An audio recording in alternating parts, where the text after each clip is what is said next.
Mula sa malayo, parang dagat ang tambakan. Dagat na hindi kumikislap, kundi kumukulog-kulog sa amoy ng bulok, nabubulok na plastik at usok na parang hindi nauubos. Sa City San Roque, ang hangin ay laging may halong alikabok at lumang pangako. Kapag umuulan, ang putik ay nagiging itim. Kapag maaraw, ang init ay parang nakapatong mismo sa batok. Dito natutong magbilang si Enzo. Hindi sa klase, kundi sa kilo, sa bote, sa lata, sa piraso ng tanso, sa bawat sentimo na pwedeng ipalit sa bigas. 12 anyos pa lang si Enzo, pero ang mga mata niya parang mas matanda. Hindi dahil sa yabang, kundi dahil sa sobra-sobrang nakita. Madalas siyang gumising bago pa sumikat ang araw. Hindi dahil masipag siya sa eskwela, kundi dahil mas nauuna ang mga mas malalaki kung hihintayin pa niyang uminit ang paligid. Kapag late siya, ang spot niya sa likod ng junk shop ni Mang Cardo ay kukunin ng iba. Sa loob ng kanilang makeshift na kubo na gawa sa pinagtagpi-tagping yero at karton, umubo si Mika, 7 taong gulang. Payat at maputla, nakabalot sa lumang kumot na amoy sabon lang kapag may nakalibe silang labada. Sa gilid, nakaupo si Lola Celia, nakapikit habang minamasahe ang tuhod na namamagya. Ang rayuma niya, parang oras. Tuwing madaling araw, umaatake. Zo, mahinang tawag ni Lola Celia, pilit binubuka ang mga mata. Huwag kang masyadong magpakapagod. Napangiti si Enzo, kahit mabigat ang dibdib. Konti lang la, kailangan lang natin ng pambili ng gamot ni Mika. Yumuko siya at hinimas ang noo ng kapatid. Mainit. Hindi lagnat na parang biglaan. Yung lagnat na paakyat ng paakyat. Parang sinasagad ang katawan ng bata. Kuya, okay lang ako. Bulong ni Mika, pilit nagpapakatapang. Makakapaglaro pa ako mamaya. Makakapaglaro ka, oo. Sagot si Enzo. Pero sa isip niya, kung bumaba ang lagnat mo. Paglabas niya ng kubo, sumulbot ang ingay ng sityo. Kalansing ng bote, kalabog ng kariton, tawanan ng mga batang mas sanay na tumakbo kaysa magbasa at sigawan ng mga matatanda na nag-aaway sa pila ng tubig. Sa di kalayuan, naroon si Aling Mercy sa maliit na kariton ng lugaw. Kumukulo ang kaldero, sumisingaw ang amoy ng luya at bawang. Amoy na nagpapaalala kay Enzo na may mundo pa pala sa labas ng basura. Enzo! Tawag si Aling Mercy. Kumaway habang nagsasalin ng lugaw sa mangkok ng isang construction worker. Oh, kumain ka muna. Mamaya ka na mamulot. Di po ako pwedeng magtagal, Aling Mercy. Baka maunahan ako. Tinignan siya ni Aling Mercy mula ulo hanggang paa. Nakapaa, maalikabok, may hiwa ang tuhod na halatang kagabi lang. Enzo, minsan kailangan mo ring huminto. Heto. Inabot sa kanya ang maliit na supot ng lugaw at kalahating itlog. Naku po, utang na naman to. Nahihiyang sabi ni Enzo. Hindi utang, mariing sagot ni Aling Mercy. Kapag gumaling na kapatid mo, saka mo na ako tulungan magbuhat ng kaldero. Deal? Napatawa si Enzo, kahit saglit lang. Deal po. Habang naglalakad siya papunta sa junk shop, sumulbot sa gilid ng daan si Kuya Bogs. Teenager na matangkad, makapalang kilay, at laging may nakasukbit na maliit na sling bag na hindi mo alam kung ano ang laman. Kasunod niya si Tisoy at 2 pang bata, parang mga sisiw sa ilalim ng inahing manok. Oh, Enzo, ang aga mo ha? May kota tayo ngayon. Kuya Bogs, mamumulot ako para kay Mika. Mahinahong sagot si Enzo. Iniwas na tumingin ng diretsyo. Lahat naman tayo may dahilan. Umikot si Kuya Bogs sa harap niya. Humarang. Alam mo na yon, kapag may kita ka, may share ako. Kuya, wala pa nga. Wala pa ngayon, pero mamaya meron. Huwag mong kalimutan. Kung ayaw mong mapag-initan ka dito. Naramdaman ni Enzo ang lamig sa batok. Gusto niyang sumagot pero naalala niya si Lola Celia at si Mika. Kapag nainis si Kuya Bogs, hindi lang siya ang tatamaan. Minsan sinusundan nito ang mga bata hanggang bahay at kinukuha pati bigas. Opo, Mahinang sagot ni Enzo, saka umusog palampas. Pagdating niya sa junk shop, mas mabigat ang amoy, kalawang, lumang langis at pawis. Naroon si Mang Cardo, malaking tiyan, nakasando, hawak ang timbangan na parang hawak niya ang kapalaran ng buong sityo. Enzo! Sigaw ni Mang Cardo bago pa man siya lumapit. Ikaw ba yung nandadaya dito, ha? Napatigil si Enzo. Ha? Anong... Huwag kang magha dyan. Nilapag ni Mang Cardo ang timbangan. Alingaw-ngaw ang kalabog.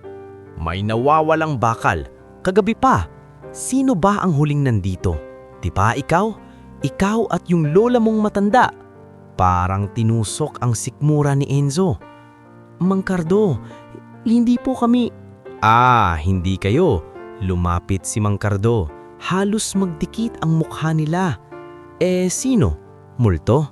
Huwag mong gawin akong tanga. Napatingin ang ibang namumulot. May mga tumawa. May iba umiwas. Sa lugar na tulad nito, ang kahihiyan ay parang basura rin. Madaling itapon sa iba para hindi ikaw ang may dala. Hindi po kami nagnanakaw. Pilit na mahinahon ni Enzo, pero nanginginig ang boses. Baka po may ibang kumuha. Pwede po ninyong tignan. Anong tignan? Singhal ni Mang Cardo. Lahat kayo dito pare-pareho.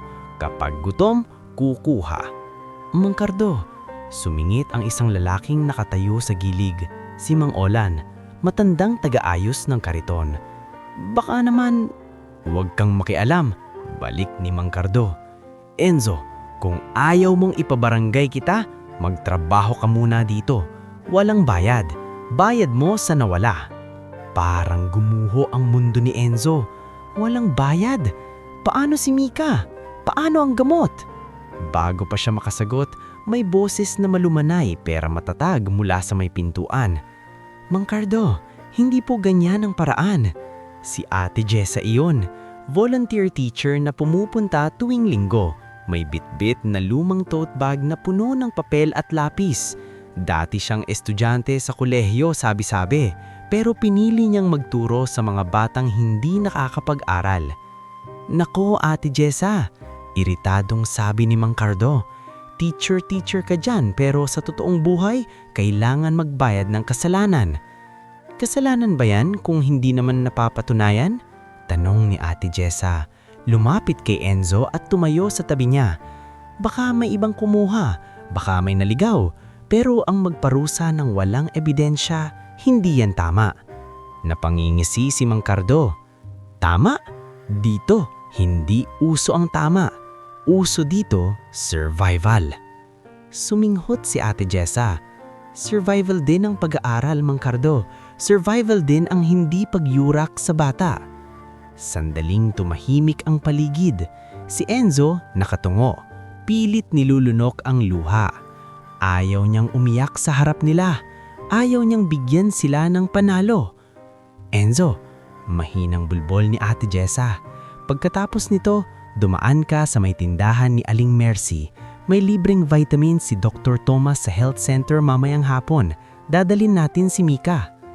Napatitig si Enzo sa kanya. May bahagyang liwanag sa dibdib. Ate, salamat po. Pero hindi pa tapos ang araw. Sa labas ng junk shop, dumaan si Kagawad Nanding kasama ang dalawang tanod. May hawak siyang megaphone at sa boses niya may halong pagod at pag-utos. Mga kababayan, sigaw ni Nanding, may abiso lang tayo. May darating na clearing operation sa mga susunod na araw. Kailangan maghanda ang lahat. Magpalista kayo para sa relocation. Huwag matigas ang ulo. Nagkagulo sa mga tao. Saan daw? Kailan? Paano kami? Narinig niya ang boses ni Lola Celia sa isip niya. Takot na takot sa salitang relocation dahil madalas ang ibig sabihin noon ay palalayasin ka at bahala ka na. Lumapit si Enzo sa kumpul ng tao, nakikinig. Si Kagamad Nanding parang sanay na sa galit at iyak, ngumiti lang ng ngumiti. May listahan, sagi ng Kagawad. Pipirma kayo, pero tandaan, Kung wala kayong pangalan, wala kayong karapatan. Habang umuungog ang ingay, bumalik si Enzo sa kubo dala ang supot ng lugay na hindi pa niya nakakain. Pagpasok niya, nakita niyang nakaupo si Lola Celia, nangihingal, habang si Mika ay nakahiga, pawis na pawis. "Zo," nanginginig ng boses ni Lola Celia. "Narinig mo? Clearing daw. Zo, saan tayo pupunta?" Lumuhod si Enzo sa tabi ni Mika at pinisil ang kamay niya. "Hindi ko po alam, La." Aminado siya, "pero gagawa ako ng paraan." Tumigil siya sandali. Tinitigan ang mga bitak sa yero na tinatamaan ng liwanag. Naalala niya ang sinabi ni Mang Cardo, survival. Naalala niya ang tingin ni Kuya Bogs kapag ayaw mong mapag-initan ka. Naalala niya ang megaphone ni Kagawad Nanding, kung wala kang pangalan, wala kang karapatan. At doon, sa pagitan ng amoy ng basura at hingal ng kapatid niyang may sakit, tumigas ang panga ni Enzo. "Makinig kayo." Sabi niya, mas matatag ang boses kahit nanginginig ang loob. "Mamaya, dadalhin natin si Mika sa health center. Hihingi tayo ng tulong. At tungkol sa clearing, hindi tayo basta aalis ng walang pupuntahan. Hindi na ako papayag na lagi na lang tayong tinataboy." Si Lola Celia, dahan-dahang tumanggo. May luha sa gilid ng mata. "Anak, maliit ka pa." "Maliit po ako," sagot ni Enzo. "Pero hindi po ibig sabihin wala akong laban." Sa labas, tumunog ang kalansing ng mga bote, parang kampanang pang-araw-araw. Pero sa loob ng kubo, may ibang tunog na umusbong. Tunog ng pangakong hindi na lang basta dasal. Pangakong gagawin niyang dahilan para bumangon sila sa tambakan kahit hindi niya pa alam kung paano. Hindi nakatulog ng maayos si Enzo. Kahit nakapikit siya, paulit-ulit sa isip niya ang boses ni Kagawad Nanding sa megaphone. "Kung wala kayong pangalan, wala kayong karapatan." Sa bawat huni ng tricycle sa kalsada at bawat kaluskos ng daga sa likod ng yero, napapadilat siya. Ang pangako niyang binitawan sa loob ng kubo na hindi na sila basta itataboy, parang mabigat na batong nakapatong sa dibdib. Pero mas mabigat ang isa pang bagay, ang lagnat ni Mika na ayaw bumaba. Bago pa sumikat ang araw, binuhat ni Lola Celia si Mika sa likod, nakapulupot ang braso ng bata sa leeg niya. Si Enzo naman may daladalang maliit na supot ng lugaw na ibinigay ni Aling Mercy kagabi at isang lumang tuwalya na pwedeng gawing bimpo. Dumaan sila sa makipot na daan palabas ng sityo habang ang mga tao ay kanya-kanyang kilos. May nagkakape, may nag-aaway sa pila ng tubig, may nagmamadaling maghanap ng scrap bago pa maunahan. "Zo," hingal ni Lola Celia, "huwag kang bibitaw ha kung sakaling magulo na yon." "Hindi po ako bibitaw," sagot ni Enzo. Matigas ang boses kahit nanginginig ang loob.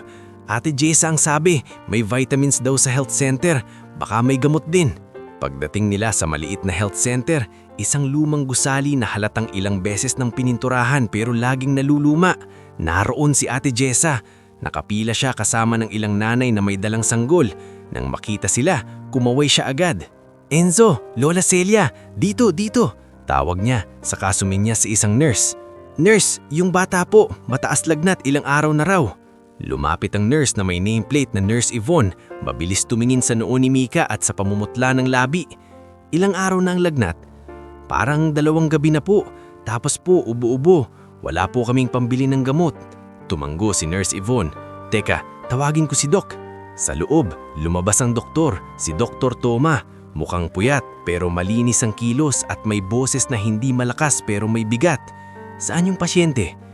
"Doc, si Mika po. Kapatid ni Enzo." Tinignan ni Dr. Toma si Mika, saka kinapa ang pulso, sinilip ang lalamunan at pinakinggan ang dibdib gamit ang lumong stethoscope. May wheezing, may dehydration din. Kailan huling kumain? Nagkatinginan si Enzo at Lola Celia. "Kagabi po, konting lugaw," sagot ni Enzo, nahihiya. Huminga ng malalim si Dr. Toma. "Okay, bibigyan natin ng antipyretic dito at oral rehydration, pero kailangan bantayan. Kung lalala, kailangan sa ospital." "Doc, magkano po?"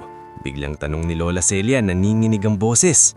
Napatingin si Dr. Thomas sa nurse, saka kay Ate Jessa. "Wala munang bayad dito, barangay program ito. Pero tumigil siya, tumingin kay Enzo. Kailangan nyo ring ayusin ang tulog, pagkain at linis. Mahirap yan sa tambakan. Parang sinampal si Enzo ng realidad. Alam niya, araw-araw niyang alam yon. Pero paano niya aayusin ang hindi niya kontrolado? Aayusin ko po. Sagot niya, halos pabulong. Gagawin ko po lahat. Nang mabigyan si Mika ng gamot at bumaba ng bahagya ang lagnat, lumabas sila ng health center na parang may kunting hangin na pumasok sa dibdib nila. Pero sa labas, may ibang klase ng kaba ang sumulubong. Sa may kanto, may lalaki na nakasandal sa poste, nakatakip ang sombrero sa mata. Nang mapadaan si Enzo, ngumiti ito, ngiting hindi pamilyar sa kabaitan. Lumapit ito nang hindi nagmamadali, parang alam niyang wala kang takas. Enzo, di ba? Sabi ng lalaki, malalim ang boses. Ako si Romy. Yung iba, ang tawag sa akin, Boy Paco. Nanigas si Enzo. Narinig na niya ang pangalang iyon sa bulungan ng mga matatanda. Kapag binanggit si Boy Paco, tahimik ang mga bibig. Kapag dumaan si Boy Paco, lumilihis ang tingin. Anong kailangan niyo po? Pilit na magalang ni Enzo, pero kinabahan na ang sikmura niya. Wala, sagot ni Boy Paco, kunwari casual. Kamusta kapatid mo? Mukhang mahal ang gamot niyan. Lumingon siya kay Lola Celia. Kamusta naman po kayo, nanay? Hindi sumagot si Lola Celia. Mas hinigpitan niya ang hawak kay Mika. Lumapit si Boy Paco ng isang hakbang. Nakikita ko kayo sa junk shop ni Mang Cardo. Mabait naman si Mang Cardo kapag may respeto. Anong ibig sabihin niyo po? Tanong ni Enzo, tinatapangan ng boses kahit gustong umatras ng tuhod niya. Simple, sagot ni Boy Paco, kunwari casual. May mga taong nag-aalaga ng kapayapaan sa lugar nyo para walang gulo, para walang biglaang disgrasya. Tumango siya na parang nagkukwentuhan lang. Kapag may kita kayo, may maliit na ambag, hindi naman malaking bagay. Wala po kaming, alam ko, putol ni Boy Paco saka ngumisi ulit. Kaya nga sinasabi ko, magtrabaho ka. May mga pwedeng ipagawa. Maghatid ka lang ng sobre paminsan-minsan, may kapalit. Pambili ng gamot, pambili ng pagkain. Naglaho ang laway sa bibig ni Enzo. Narinig niya ang mga ganitong alok sa ibang bata at alam niya rin ang kasunod. Kapag pumasok ka, mahirap lumabas. Ayoko po, diretsyong sagot niya bago pa siya mawalan ng lakas. Sandaling tumahimik si Boy Paco. Hindi siya nagalit ng lantaran, mas nakakatakot iyon. Ayaw mo? Sige, pero tandaan mo Enzo, ang lugar nyo pwedeng mawala bukas. Clearing, di ba? Tinapik niya ang poste na parang nagdibilang ng oras. Kapag dumating ang mga tao, sino sa tingin mo ang unang mawawalan ng bubong? Nang tumalikod si Boy Paco at lumakad palayo, naiman si Enzo na parang may malamig na tubig na ibinuhos sa loob niya. Sa tabi niya, humihingal si Lola Celia. Zo, halos pabulbol ang matanda. Anak, iwasan mo yan. Delikado yan. Opo, sagot ni Enzo. Pero sa isip niya, paano kami iiwas kung kami lang ang laging pinipili ng delikado? Pagbalik nila sa sityo, hindi muna siya nagtagal sa kubo. Naiwan si Lola Celia kay Mika, pinapainom ng tubig at pinapahinga.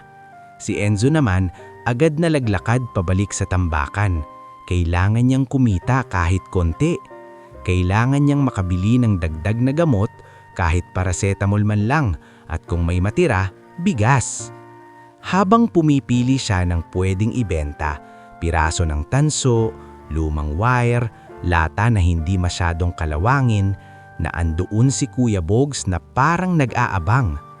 O, Enzo, tawag ni Kuya Bogs, may ngiting alam mong may kasunod. Hindi ka nagbigay kahapon, mayon doble. Kuya, kakagaling lang namin sa health center, si Mika. Lahat tayo may dahilan. Ulit ni Kuya Bogs, Parang gusto niyang ipaalala na siya ang batas sa tambakan. Hindi na sumagot si Enzo. Yumuko siya at nagpatuloy sa pamumulot. Pinipilit huwag ipakitang nanginginig ang kamay. Sa bawat tunog ng bote at bawat kaluskos ng plastik, naririnig niya ang dalawang bata kay Kuya Bogs at kay Boy Paco na parang dalawang anino na sabay sumusunod. Bandang hapon, habang humuhukay siya sa isang bahagi ng tambakan na bihira niyang puntahan dahil mabaho at maraming bubog, may nasumabit sa daliri niya. Akala niya kawad, pero nang hilahin niya ito, may kumislap na kakaiba sa ilalim ng dumi. Isang lumang kwintas. Mabigat ito, hindi yung pangbata na plastik. Ang pendant, maliit, parang may ukit na letra. Hindi niya mabasa agad dahil natatakpan ng putik at lumang grasa. Napakurap si Enzo. Ano to? Bulong niya. Biglang bumilis ang tibok ng puso. Mabilis niyang pinutas sa damit ang kwintas. May gasgas, may kupas, pero kahit gaon, may bigat at lamig na hindi ordinaryo.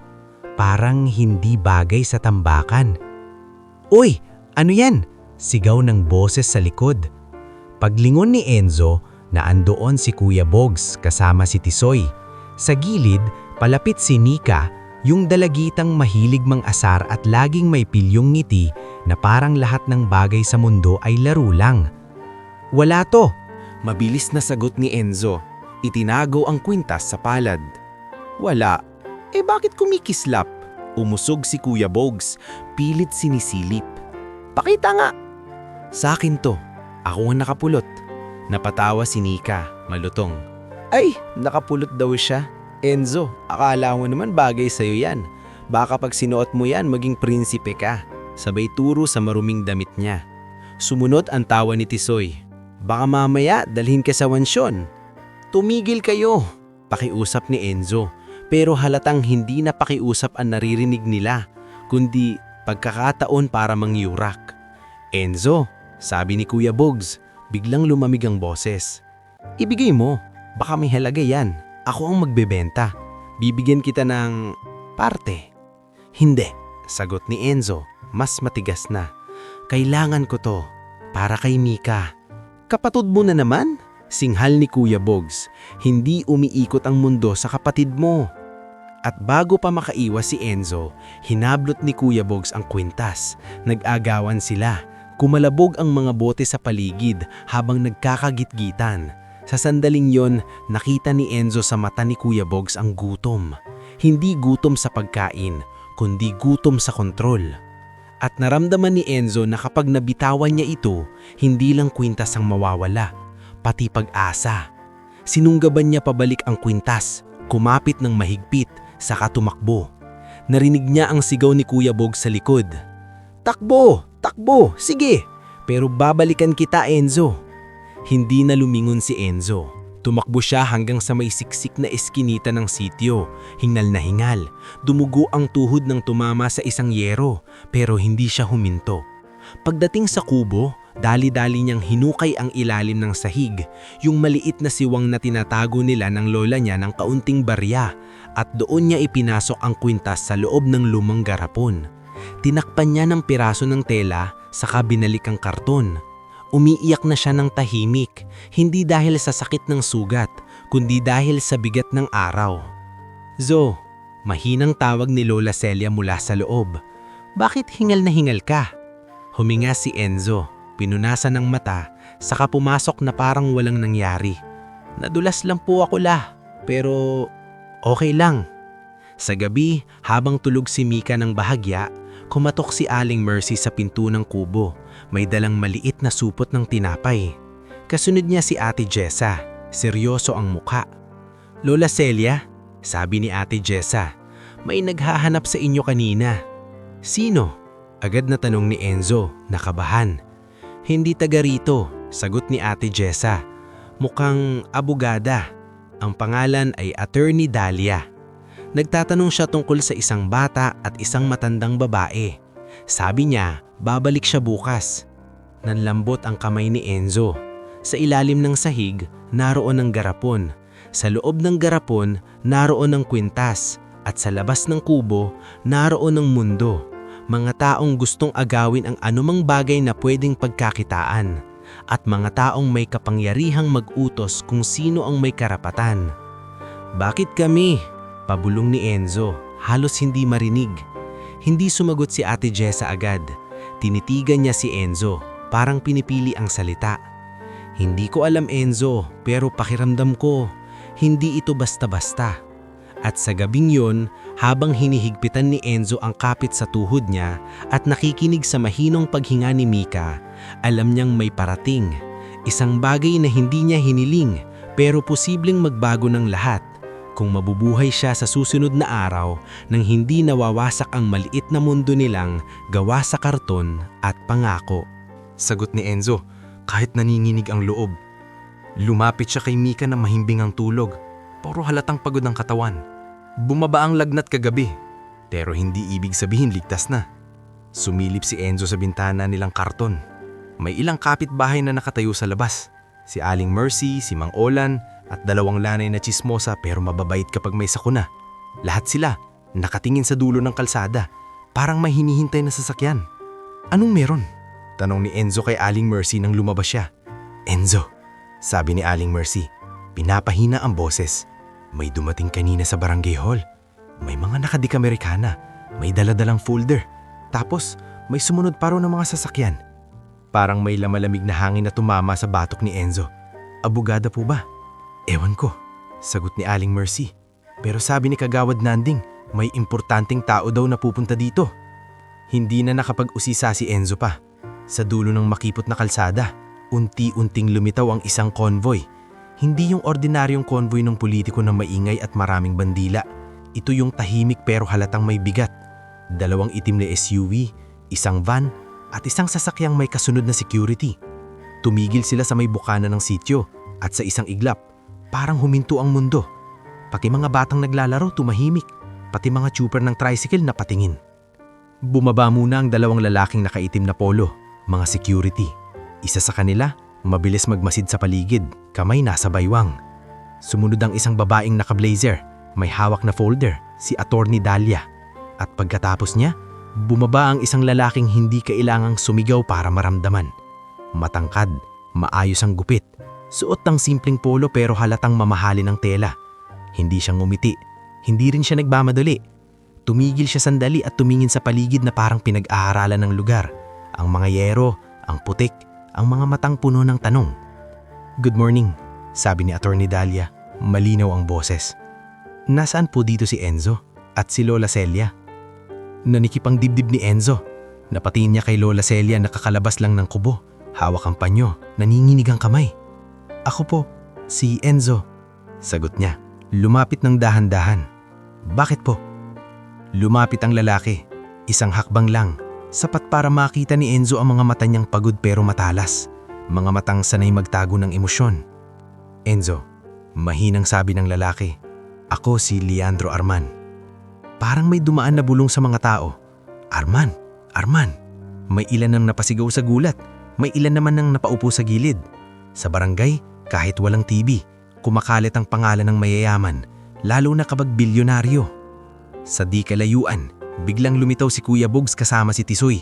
Kanina lang ang tigas ng muka, ngayon parang nanliit. Sa tabi ng junk shop, sumilip si Mang Cardo, namumutla. At sa kanto, nasa anyo na si Boy Paco, nakasombrero, nakapamayuwang, nakangiting hindi mo alam kung naiirita o nagbabantay. "Bilyonaryo," bulong ng isang nanay. "Anong gagawin niyang dito?" Hindi sumagot si Leandro sa bulong-bulungan. Tumingin siya kay Attorney Dahlia, saka sa folder na hawak nito. "Ito ba?" "Opo," sagot ni Attorney Dahlia, saka tumingin kay Enzo. "Enzo, may mahalagang bagay kaming hinahanap. May kwintas." Nanlabo ang paningin ni Enzo. Kusang napatingin siya sa kubo, sa ilalim ng sahig, sa garapon. Paano niyo po nalaman?" Halos pabulong niyang tanong. Huminga si Leandro ng malalim, parang pinipigilan ng matagal ng emosyon. "May nag-report kaming natanggap," sabi niya, maingat ang tono. "May nagsabi na may batang nakapulot ng kwintas sa tambakan at may marka iyon." "Anong marka?" tanong ni Lola Celia. Nanginginig ang boses. Tinuro ni Leandro ang pendant na nasa litrato sa folder ni Attorney Dalia. Isang lumang larawan ng kwintas. May maliit na ukit na parang inisyal at simbolo. Ito, sabi niya. Ito ang palatandaan. Ang kwintas na yan, pagmamay-ari ng kapatid ko. Napatigil ang hininga ni Enzo. Kapatid niyo po ba? Tumanggo si Leandro at sa unang pagkakataon, may bitakang kontrol sa mukha niya. Si Mai Celeste Arman. Sabi niya, mas mabigat ang bawat pantig. Matagal na siyang wala. May humigop ng hangin sa paligid, pati si Aling Mercy napakapit sa dulo ng saya niya. Si Ate Jessa nakatayo sa gilid, napayuko, parang nasaktan ng bigat ng salitang wala. Bakit mahalaga ang kwintas? Tanong ni Ate Jessa, naglakas loob. Sumagot si Ate Dalia, formal pero malinaw. Dahil iyon ang huling personal na gamit na may direktang koneksyon sa case file ng pagkawala ni Miss Celeste. Maraming taon na kaming naghahanap ng lead. May mga tao kasing sinadyang mawala ang mga ebidensya. Nanlamig si Enzo. Bigla niyang naalala ang agawin ni Kuya Bogs, ang biglang taglitaw ni Boy Paco, ang clearing. Parang may mas malaking kamay pala sa likod ng lahat. Enzo, sabi ni Leandro, mas malapit na ngayon ang boses. Hindi ko kailangan ng drama. Kailangan ko ng totoo. Tumingin siya diretso sa mata ni Enzo. Nasaan ang kwintas? Nanginig ang tuhod ni Enzo, pero humakbang siya pabalik sa kubo. Binuksan niya ang karton na sahig, hinukay ang garapon, at dahan-dahang inilabas ang kwintas. Marumi pa rin, may bakas ng putik pero nang tumama ang araw sa metal, kumislap ito, parang may sariling alaala. Tahimik na kinuha ni Leandro ang kwintas, hindi marahas. Parang hawak niya ang isang bagay na matagal niyang inakalay hindi na niya mahahawakan ulit. Tiningnan niya ang pendant, hinaplos ang ukit gamit ang hinlalaki. Celeste. Bulong ni Leandro, halos hindi marinig. Lumunok si Enzo. Sir, pasensya na po kung marumi. Hindi sumagot si Leandro agad. Sa halip, tumingin siya sa paligid, sa mga taong nakatingin, sa mga batang dati tumatawa, sa mga matang may halong inggit at takot. Tumigil ang tingin niya kay Kuya Bogs na mabilis umiwas. Ate Dalia, sabi ni Leandro, siguraduhin mong ma-document lahat. Opo, sagot ng abogada. Saka siya luhapit kay Enzo. Enzo, kailangan naming malaman ang buong istorya. Paano mo napulot? Sino ang nakakita? Sino ang umagaw? Sino ang nakakaalam? Napahigpit ang hawak ni Enzo sa layayan ng damit niya. Kung magsasalita siya, pwedeng gumanti si Kuya Bogs, pwedeng gumanti si Boy Paco, pwedeng maapektuhan si Lola Celia at Mika. Pero kung mananahimik siya, baka maulit ang nangyari kay Celeste na may mga bagay na sinadyang mawala at ang mga taong mahihina, laging nadadaganan. Sa tambakan ko po napulot, simula ni Enzo, nanginginig ang boses pero tuloy-tuloy. Kahapon po, tapas po, umagaw si Kuya Bogs. Nagagawan po kami. Tinakbo ko po. Tinago ko dito. Tinawanan po nila ako. Sinabi nilang basura lang ako. Pero hindi po ako nagbibiro. Kailangan ko lang po ng pambili ng gamot ng kapatid ko. Anong damot? Biglang tanong ni Leandro, lumingon sa kubo. Si Mika po, sagot ni Lola Celia, halos maiyak. May sakit, lagnat, ubo. Tumanggo si Leandro, pero hindi pa rin siya nag-alok ng pera agad, hindi tulad ng mga kwento sa TV. Sa halip, tinanong niya ang mas masakit. May nanakot ba sa'yo? Tanong niya kay Enzo. Napatigil si Enzo. Naalala niya ang banta ni Boy Paco. Naalala niya ang clearing. Naalala niya ang sobre. Dahan-dahan siyang tumanggo. May lalaki po. Si Boy Paco po ang tawag nila. Sabi ni Enzo halos pabulong. Nag-alok po ng trabaho. Maghatid daw po ng sobre. Tapos, sinabi niya po na mawawala kami sa clearing. biglang nagbago ang tingin ni Ate Dahlia. Parang may piraso ng puzzle na umupo sa tamang lugar. Leandro. Mahinang sabi ni Ate Dahlia. Posible. Nag-igting ang panga ni Leandro. Lumapit siya kay Enzo at sa unang pagkakataon may init sa boses niya. Hindi init ng galit sa bata, kundi galit sa kung sino man ang naglaro sa buhay ng iba. Makinig ka. Hindi kita bibigyan ng pera tapos na. Napatigil si Enzo pero nagpatuloy si Leandro. Tutulungan ko kayo. Pero may kondisyon. Anong kondisyon po? Tanong ni Enzo, kabado. Kailangan mong magsabi ng totoo sa lahat ng itatanong namin at kung handa ka, tutulong ka sa pag-iimbestiga. Hindi ako nandito lang para bawiin ang kwintas. Nandito ako para malaman kung bakit napunta yan sa tambakan at kung sino ang nagtago ng katotohanan.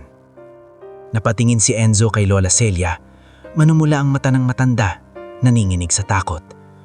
Zo, bulong niya, parang nagmamakaawa. Delikado yan.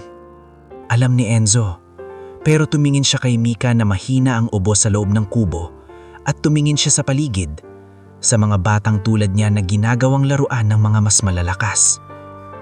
Kung hindi siya tatayo ngayon, kailan? Sir, Sabi ni Enzo, pinipilit patatagin ng boses. Hindi ko po alam kung kaya ko, pero gusto ko po subukan. Para kay Mika. Para rin po, para hindi na may mawala pang tulad ng kapatid nyo. Tumahimik si Leandro sandali. Tapos tumango siya. Isang beses lang, pero parang pumirman ng kasunduan. Okay, sabi niya. Attorney Dahlia, ayusin ang protection plan. At lumapit siya kay Lola Celia. Nanay, dadalhin natin ngayon si Mika sa mas maayos na check-up. Hindi ito negosyable.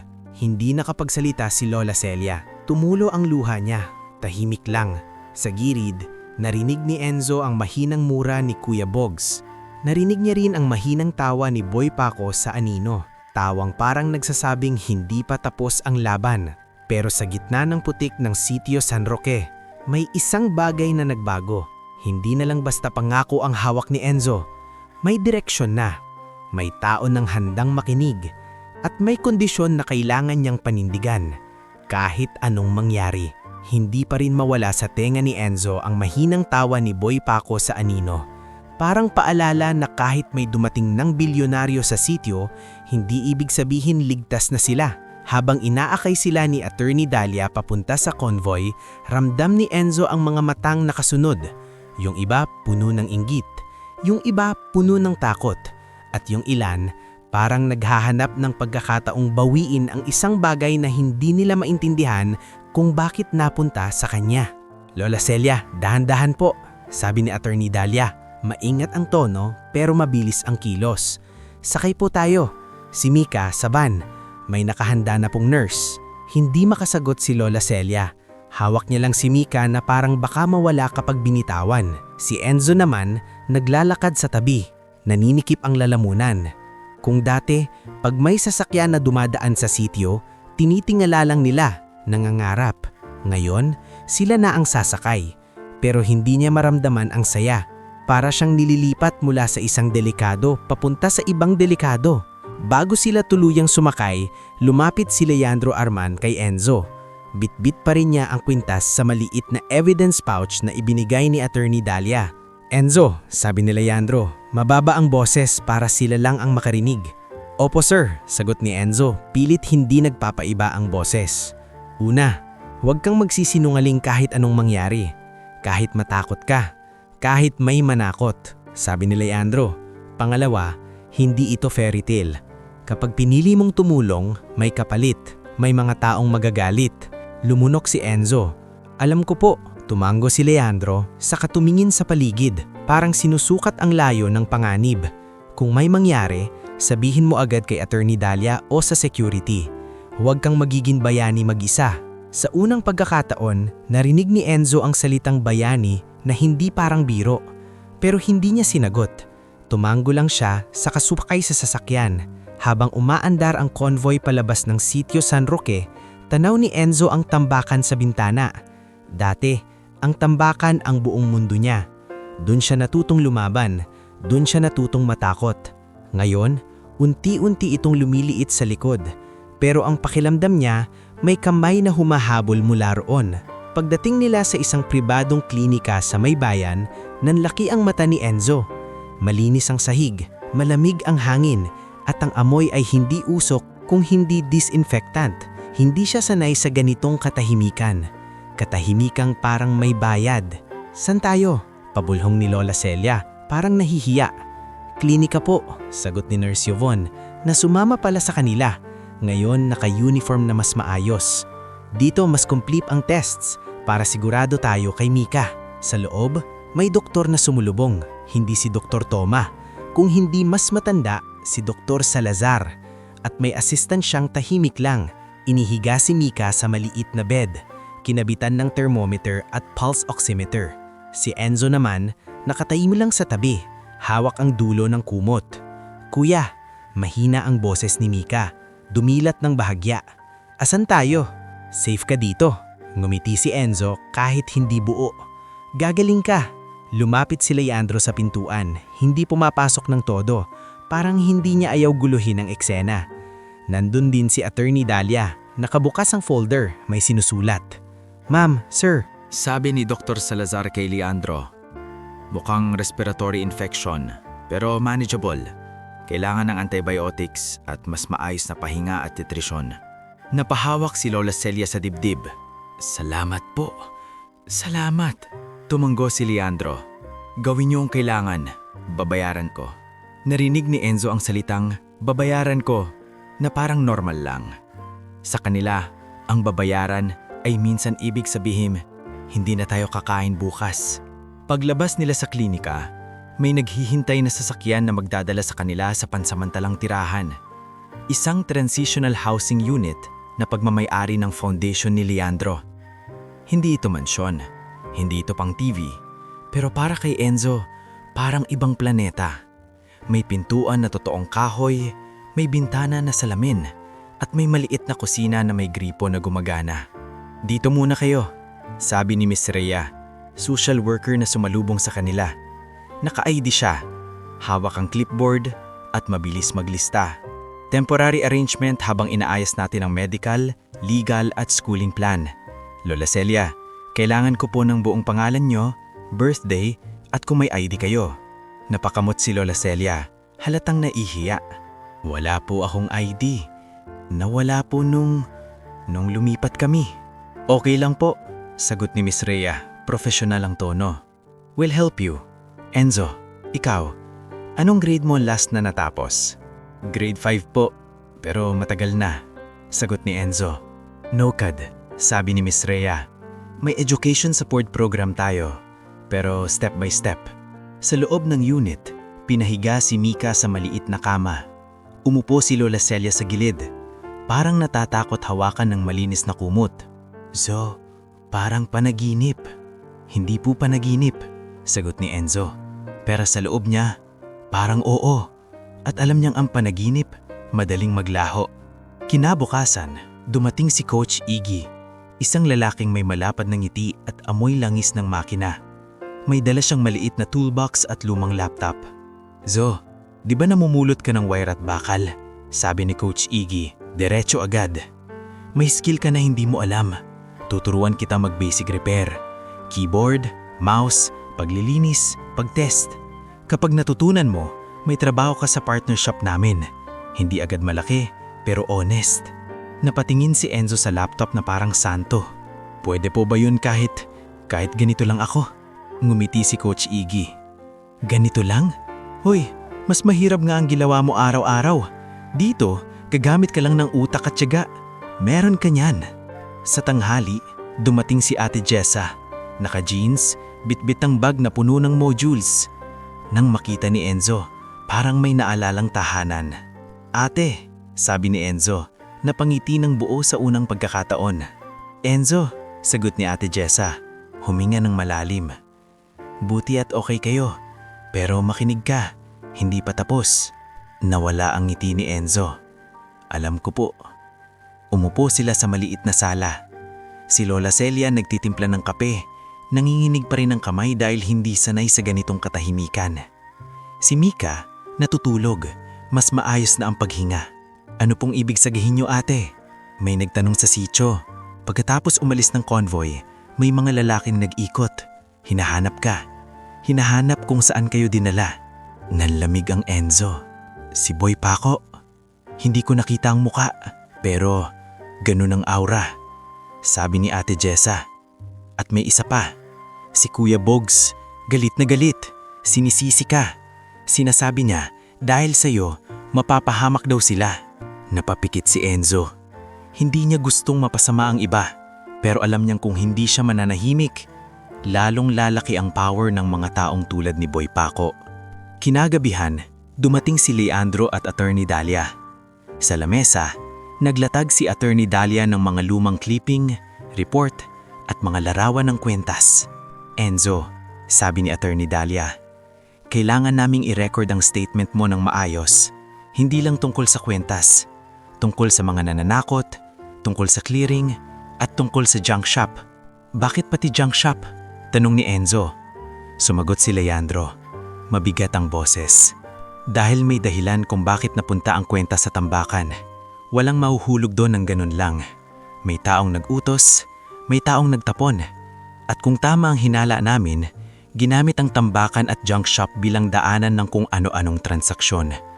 Kailangan natin ang pangalan. Nanlaki ang mata ni Lola Celia. Sir, baka delikado. Delikado talaga. Sagot ni Leandro, walang paligoy. Kaya nga nandito kami. Miss Rhea is working on protective arrangements, pero hindi kami gagalaw ng bulag. Tumingin si Attorney Dalia kay Enzo. Enzo, handa ka ba? Huminga ng malalim si Enzo. Naalala niya ang tambakan, ang banta, ang lagnat ni Mika, ang pangako niya sa kubo. Hindi na siya pwedeng umatras. Pero may isang bagay siyang kailangang linawin. Kung magsasalita po ako, sabi ni Enzo, nanginginig, pero diretsong-diretsong. Maproprotektahan niyo po ba si Lola at si Mika? Hindi agad sumagot si Leandro. Tumingin siya kay Enzo na parang sinusukat ang tapang at takot sa loob ng bata. Tapos, tumango siya. Oo, sabi ni Leandro, hindi ko alam kung paano ka tinrato ng mundo, Enzo. Pero mula ngayon, hindi ka mag-isa. Sa sandaling iyon, may pumasok na text sa phone ni Ate Jessa na naka-silent lang pero nakita niya sa screen. Namutla ang mukha niya. Ate? Kabadong tanong ni Enzo. Ipinakita ni Ate Jessa ang screen.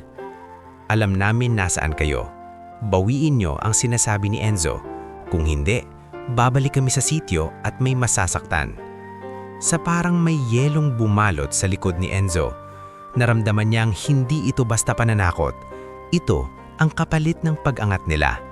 Habang umaangat sila, may mga kamay na hihila pababa. Sa gabing iyon, hindi na lang basta lagnat at gutom ang kalaban ni Enzo. Takot na may muka, takot na may plano. At sa kabilang banda ng siyudad, sa loob ng isang sasakyang nakaparada sa madilim na kanto, may taong nakamasid sa ilaw ng transitional housing, si Boy Paco man o kung sino mang mas mataas sa kanya, na parang nagsasabing, sige, tignan natin kung hanggang saan ang tapang ng batang yan. Nakatitig si Enzo sa screen ng phone ni Ate Jessa habang kumikislap pa ang mensahe, parang apoy na biglang sumiklap sa gitna ng malamig na gabi. Alam namin nasaan kayo. Sa isang iglap, nawala ang pakiramdam niyang may bagong simula. Bumalik ang lumang mundo, yung mundong may mga taong kayang tumapak sa mahihina nang hindi pinarurusahan. Ate, halos paos niyang bulbol. Sino yan? Ibinaba ni Ate Jessa ang phone, nanginginig ang kamay. Hindi ko alam eksakto, pero alam kong hindi ito biro. Napatayo si Leandro, biglang naging matalim ang mata. Attorney Dalia, tawag niya. Kontrolado ang boses pero halatang may tensyon. Pakita. Inabot ni Ate Jessa ang phone. Tinignan ni Attorney Dalia ang message, saka binubuksan ng notes sa folder niya. May lead na tayo, sabi niya, mababa ang tono. Kung may nag-text sa inyo, ibig sabihin may nagmamanman na, at kung alam nila ang relocation ni Enzo, may leak. Sumingit si Miss Rhea, Hawak ng clipboard parang shield. Hindi pwedeng kumalat ang address. I-audit ko kung sino ang may access. Hindi nakapagsalita si Lola Celia. Nasa silid siya, nakaupo sa gilid ng kama ni Mika, hinahalupos ang buhok ng bata. Pero kita sa mata niya ang takot. Yung takot na matagal nang kasama nila sa tambakan. Ngayon lang may ibang anyo. Hindi na putik, kundi ilaw at security. Pero may sumusunod pa rin. "Sir?" Mahinang sabi ni Enzo kay Leandro. "Baka kasalanan ko po to. Kung hindi ko sinabi." Pinutol siya ni Leandro pero hindi sa galit. "Hindi mo kasalanan na may mga taong marunong manakot. Ang kasalanan ay yung sistema na hinahayaan sila." Huminga siya ng malalim. "Pero oo, kailangan nating maging mas maingat." Kinagabihan, naglagay ng dagdag na security sa labas ng transitional housing. Si Sergeant Paeng, dating pulis na ngayon ay head ng security team ni Leandro, dumating kasama si Ruel na driver. Nag-ikot sila sa paligid, sinilip ang mga blind spots at naglagay ng isang camera sa may gate. "Enzo," sabi ni Sergeant Paeng habang naglalakad sila sa maliit na hallway, "mula na yon, kapag may napansin ka, kahit anino lang, sabihin mo agad. Huwag kang magiging tahimik hero." Tumanggo si Enzo, pero sa loob niya, hindi niya alam kung paano titigil ang kaba sa dibdib. Sa gabing iyon, halos hindi siya nakatulog. Nakaidlip man, nagigising siya sa bawat tulog ng gulong sa kalsada. At sa tuwing mapapatingin siya sa kwarto ni Mika, ang naaalala niya ang banta. May masasaktan. Kinaumagahan, sinimulan nila ang formal na pagkuha ng statement. Sa isang maliit na opisina sa loob ng foundation, may recorder sa mesa, may tubig at may papel na nakalatag. Si Attorney Dalia ang nagtatanong, si Miss Rhea ang nagnonotes at si Leandro nakaupo sa gilid, hindi sumasabat pero naroon para ipakita na seryoso ang lahat. "Enzo," sabi ni Attorney Dalia, "pakilinaw ang timeline.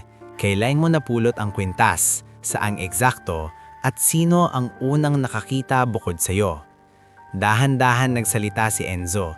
Inisa-isa niya ang nangyari, ang pagpunta sa health center, ang paglapit ni Boy Paco, ang pamumulot sa tambakan, ang agawan kay Kuya Bogs, ang pagtawa ni Mika at Tisoy at ang pagtatago niya sa garapon. Habang nagsasalita siya, parang muling bumalik ang amoy ng tambakan sa ilong niya. "Yung tao tinawag mong Boy Paco, anong itsura? May marka ba? Sasakyan, lugar kung saan mo siya nakitang madalas?" "Lagi po siyang nasa kanto malapit sa health center," sagot ni Enzo. "Nakasombrero po. Minsan may motor na itim at parang may mga tao siyang sinusunod pero siya yung nag-uutos." Sumingit si Leandro, malamig ang tono. "Sabi mo, binanggit niya ang clearing. Ibig sabihin, may koneksyon siya sa mga taong nag-aayos ng operasyon." Tumanggo si Enzo. "Opo, at si Kagawad Nanding po. Siya po ang sumisigaw sa megaphone. Sabi niya, kailangan daw may pangalan sa listahan. Kung wala, wala kang karapatan." Nagpalitan ng tingin sina Attorney Dalia at Miss Rhea. "Noted," sabi ni Attorney Dalia, saka nagpatuloy. "Enzo, handa ka bang ulitin ito sa opisyal na investigasyon kung kakailanganin?" Napalunok si Enzo. Naalala niya ang text, pero naalala rin niya ang lagnat ni Mika at ang pakiramdam ng pagiging walang laban. "Opo," sagot niya, "handa po." Pagkatapos ng statement, nagsimula ang mas mabigat na proseso, yung hindi nakikita ng mga tao sa sitio, pagkalap ng ebidensya, pagkuha ng CCTV sa paligid ng health center at junk shop, pag-verify ng mga pangalan sa barangay. Si Attorney Dalia, parang machine na hindi napapagod, tumatawag sa mga contact, humihingi ng records, at kumakausap ng mga taong pwedeng magbigay ng impormasyon. Samantala, si Enzo ay sinubukan ding ibalik sa normal na routine. Sa umaga, may skills session kay Coach Iggy. Tinuruan siya magbukas ng lumang keyboard, linisin ang loob at itest kung gumagana pa ang keys. Sa hapon, si Ate Jessa naman nagtuturo ng modules, basic math, reading, at writing. "Enzo, basahin mo," sabi ni Ate Jessa. Itinuro ang isang paragraph sa papel. Pinilit ni Enzo. Napahinto siya, napangiwi sa hiya. Hindi siya tinawanan ni Ate Jessa. Okay lang, ulitin natin. Hinga, dahan-dahan. Sa bawat ulit, ramdam ni Enzo na hindi lang siya natututo magbasa. Natututo siyang maniwala na may pwedeng magbago. Pero ang pagbabago, may kapalit. At lumabas ang kapalit ng mas malinaw isang hapon. Habang pauwi sila ni Ate Jessa mula sa maliit na training center, may humintong motor sa may kanto. Nakasuot ng helmet ang rider pero ang postura, ang yabang ng balikat, parang pamilyar sa takot. Ate, bulong ni Enzo, humintil ang lakad. Keep walking, pabulong ni Ate Jessa pero halatang kinakabahan. Bumilis ang tibok ng puso ni Enzo nang marinig niya ang pag-andar ng motor kasunod nila. Hindi sila hinabol sa mabilis na paraan, parang pinapaalala lang na kaya silang sundan. Sa sumunod na kanto, biglang may dalawang lalaking lumabas mula sa gilid. Isang sandali lang, pero sapat para maunawaan ni Enzo, ito ang tangkang takutin sila, o mas masahol. Enzo! Sigaw ni Ate Jessa. Takbo! Hindi na nag-isip si Enzo. Hinila niya si Ate Jessa papasok sa isang maliit na sari-sari store. Naroon si Aling Mercy na nagkataong nagde-deliver ng luga sa area na iyon para sa feeding program. At nang makita ang dalawang lalaking palapit, napasigaw siya. Hoy! Anong ginagawa ninyo? Sigaw ni Aling Mercy sabay hawak ng sandok na parang armas. Sa parehong sandali, huminto ang isang sasakyan, si Ruel ang driver. Bumaba siya agad kasama ang isang security. Surge Paeng! Sigaw ni Ruel sa phone habang lumalapit. May incident dito. Nang makita ng mga lalaki ang security, umatras sila. Hindi sila nakipagsuntukan, hindi nila kailangan. Ang gusto lang nila ay iparamdam na kaya nilang lumapit kahit kailan. Pero bago tuluyang tumalikod ang isa, tumingin siya kay Enzo at nagsabi ng iisang linya, mababa pero malinaw. Hindi ka pa nananalo, bata. Nang makaalis ang mga lalaki, nanginginig si Enzo sa loob ng sari-sari store. Ang Ate Jessa hawak ang dibdib, nangingilid ang luha, hindi sa takot lang, kundi sa galit. Enzo, sabi ni Serge Paeng nang dumating, seryoso ang mukha. Eto na yon, hindi na text, actual na. Tumanggo si Enzo, nanginginig pa rin. Sir, kaya po ba natin to? Tinignan siya ni Serge Paeng, saka tumingin kay Ruel. Kaya, pero mas magiging istrikto na. Kinagabihan, tinawag ni Leandro si Enzo sa opisina. Nandun si Attorney Dalia, hawak ang ilang dokumento at isang printout ng mga pangalan. Enzo, sabi ni Leandro, may breakthrough tayo. Napatingin si Enzo. Ano po? Tinuro ni Attorney Dalia ang papel. Na-trace namin ang ilang galaw ni Boy Paco. May mga complaint records at may connection siya sa isang construction supplier na madalas kumukuha ng permit sa barangay. Tumingin siya kay Leandro. At yung barangay may pirma ni Kagawad Nanding sa ilang papeles. Nanlaki ang mata ni Enzo. Ibig sabihin po, siya? Hindi pa final, sagot ni Attorney Dalia. Pero sapat para magsimula ang mas malalim na investigasyon. At may isa pang mahalaga. May dating worker sa junk shop na handang magsalita kung mabibigyan ng proteksyon. Sinong worker? Tanong ni Enzo. Si Mang Cardo mismo, hindi pa, sagot ni Leandro.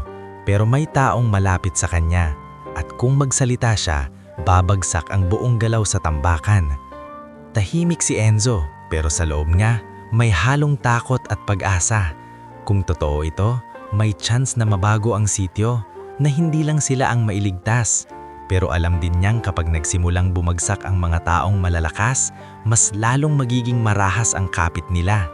Ilang linggo ang lumipas, unti-unting gumaling si Mika, nakakatayo na siya ng mas matagal, nakakakain na, at minsan nakakangiti na ulit.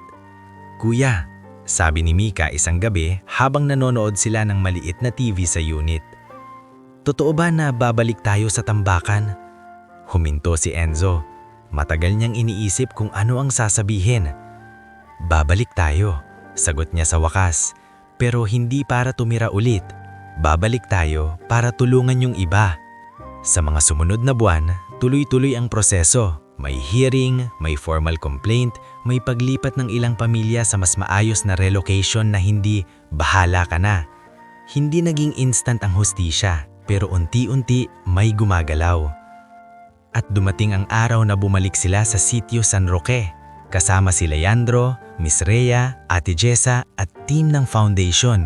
Hindi na convoy na panggulat lang, kundi convoy na may dalang program, feeding, education modules, basic medical check-up. Si Aling Mercy nagluto ng lugaw. Si Coach Iggy nag-set up ng maliit na workshop para sa mga kabataan. Nang makita sila ng mga tao, may halong hiya at pag-asa sa mga mata. Si Mang Cardo, nakatayo sa gilid ng junk shop, hindi na kasing yabang. Si Kuya Bogs, tahimik lang, umiwas ng tingin. At sa malayo, may mga anino pa rin nagmamasid. Hindi lahat ng kalaban nawala. Pero sa gitna ng sitio, habang nagtuturo si Ate Jessa sa mga batang may hawak na lapis at habang binibigyan ni Nurse Yvonne ng check-up ang mga sanggol, tumayo si Enzo sa harap ng maliit na mesa at tumulong maglista ng mga pangalan. Mga pangalang dati wala sa listahan. "Pangalan mo?" tanong ni Enzo sa isang batang mas maliit sa kanya, nangingitim ang paa sa putik.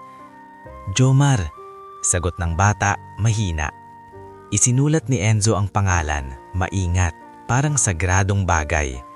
"Okay, Jomar," sabi niya, numiti. "Simula ngayon, may pangalan ka na dito." At sa gilid, nakatingin si Leandro Arman, hindi bilang bilyonaryo na nagbigay ng pera, kundi bilang taong nakita ng isang batang hindi bumitaw sa katotohanan kahit tinakot. Lumapit si Enzo at mahina lang nagsalita.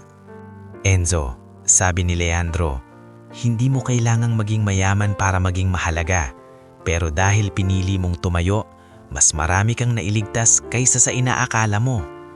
Huminga si Enzo ng malalim, tiningnan ng tambakan, hindi bilang kulungan, kundi bilang lugar na pinagmulan ng lakas. Hindi pa perpekto ang lahat, hindi pa tapos ang laban, pero ang buhay nila hindi na umiikot sa gutom at takot. May panibagong simula na, at sa pagkakataong iyon, alam ni Enzo, ang kwintas na napulot niya ay hindi lang nagbalik ng alaala sa isang mayamang pamilya, kundi nagbukas din ng pinto para sa mga pangarap na dati parang basura lang sa mundo ng iba.